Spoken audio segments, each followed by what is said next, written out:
साधु जी, महापुरुष बड़ी प्यारी बाणी कहते हैं। देखो, जिंदगी में जहां का दाना पानी लिखा होता है वहीं मिलता है। कितना प्रयास नहीं किया होगा जहां कथा होती, पर इसी का नाम है प्रभु की कृपा। कहां अशोकनगर, कहां छतरपुर, हनुमान जी की चाह यहां थी तो राह यहां की बन गई। जहां चाह है वहां राह है। जिंदगी में आप जिसकी चाह रखो वो प्राप्त करो। सकल पदार्थ है जगमाही, कर्महीन सुख पावत नाही।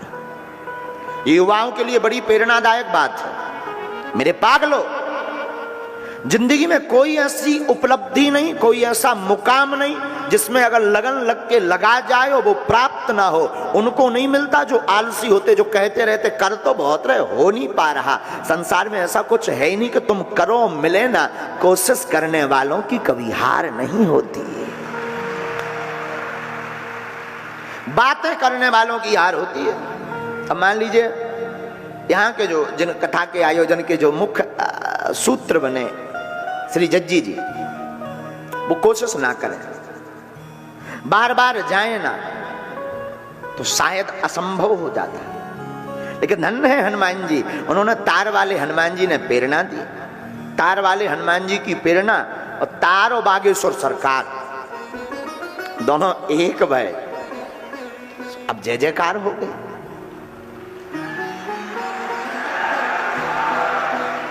आप भी अपनी जिंदगी में सफल होना चाहते हैं तो एक बात आज की कथा की हमारी गांठ बांध लीजिए मेरे पागलो। अपनी जिंदगी में सूर्य उदय के पहले जागना शुरू कर दो और घोड़ों की भांति जिंदगी में दौड़ना शुरू कर दो। सूर्य उदय का चित्र लगाने से या दौड़ते हुए घोड़ों का चित्र लगाने से जिंदगी में चार चांद नहीं लगते। सूर्य उदय के पहले जागना पड़ता, घोड़ों की भांति कर्म के लिए दौड़ना पड़ता। जो ऐसा करता है वो किसी भी मंजिल को पा जाता है, मुकाम को पाता है। चाहे वो भक्ति का मुकाम हो, चाहे वो आपके पद का मुकाम हो, नौकरी का मुकाम हो, संसार का कोई भी मुकाम हो, मेरे पागलो, आप अपनी जिंदगी में अडिग हो, चलना प्रारंभ करो, मुकाम तक पहुंचोगे।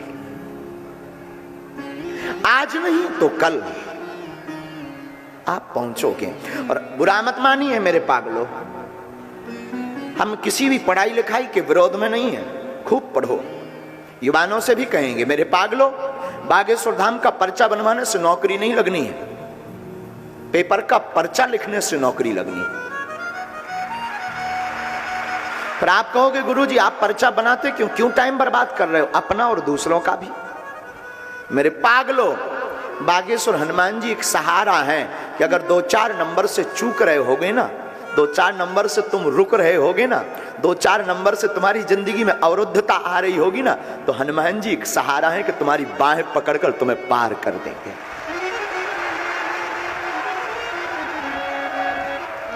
पढ़ना तुम्हें पड़ेगा। जीवन में बुरा मत मानिए। भगवान कृष्ण अर्जुन को कहते हैं, अर्जुन देखो मैं तुम्हें, अर्जुन डर गए, भयभीत हो गए। सामने जो महाभारत में युद्ध लड़ने वाले वो मेरे परिवार वाले हैं, मैं भगवान लड़ू कैसे।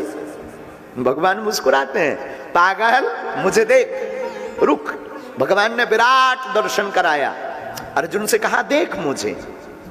अर्जुन भगवान विराट की तरफ देखते हैं तो क्या देखते हैं कि भगवान विराट के मुंह में जितने सामने वाली पार्टी के योद्धा थे सब समाते जा रहे हैं।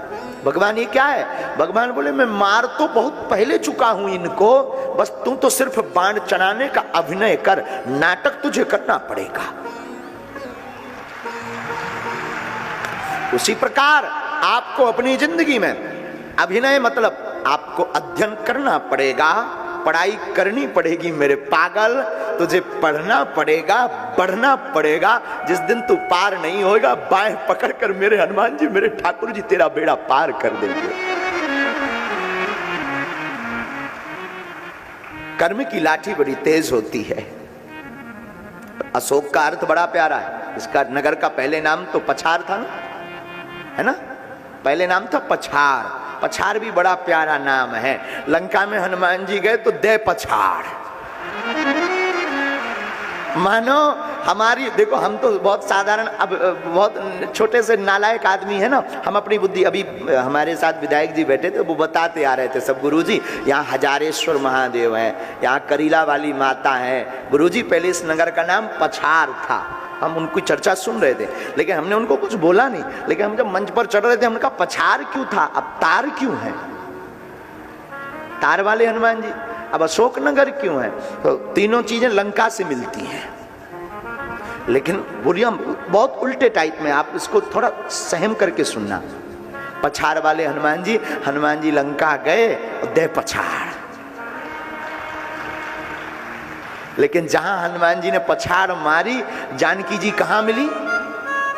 अशोक वाटिका में।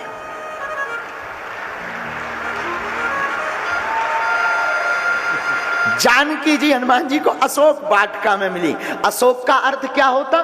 जहां सब शोक मिट जाएं।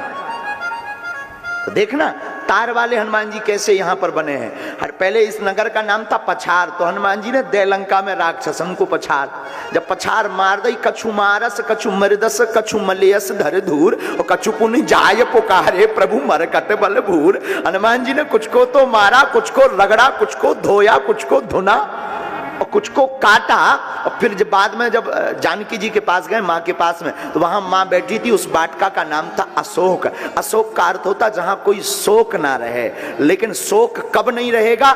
जब बोले क्या कब नहीं रहेगा? रामचंद्र गुण बरने लागा, सुनते हैं सीता कर दुख भागा। जब राम जी की कथा सुनाई, तब जानकी जी का अशोक वाटिका में शोक मिटा। मतलब जब तक आपका तार राम कथा से, हनुमान कथा से, कृष्ण कथा से नहीं जुड़ेगा, तब तक शोक नहीं मिटेगा। इसलिए यहां तार के हनुमान जी हैं कि तुम नाता अपना तार कृष्ण कथा से जोड़ लो, फिर अशोक नगर में बिना शोक के रहने लगोगे। ये हमारा मानना है। ऐसे पावन नगर की दिव्य धरा, जहां बगल में श्री करीला वाली माता विराजमान, ऐसी पावन धरा पर हम लोग 7 दिन तक सत्संग, बिनु सत्संग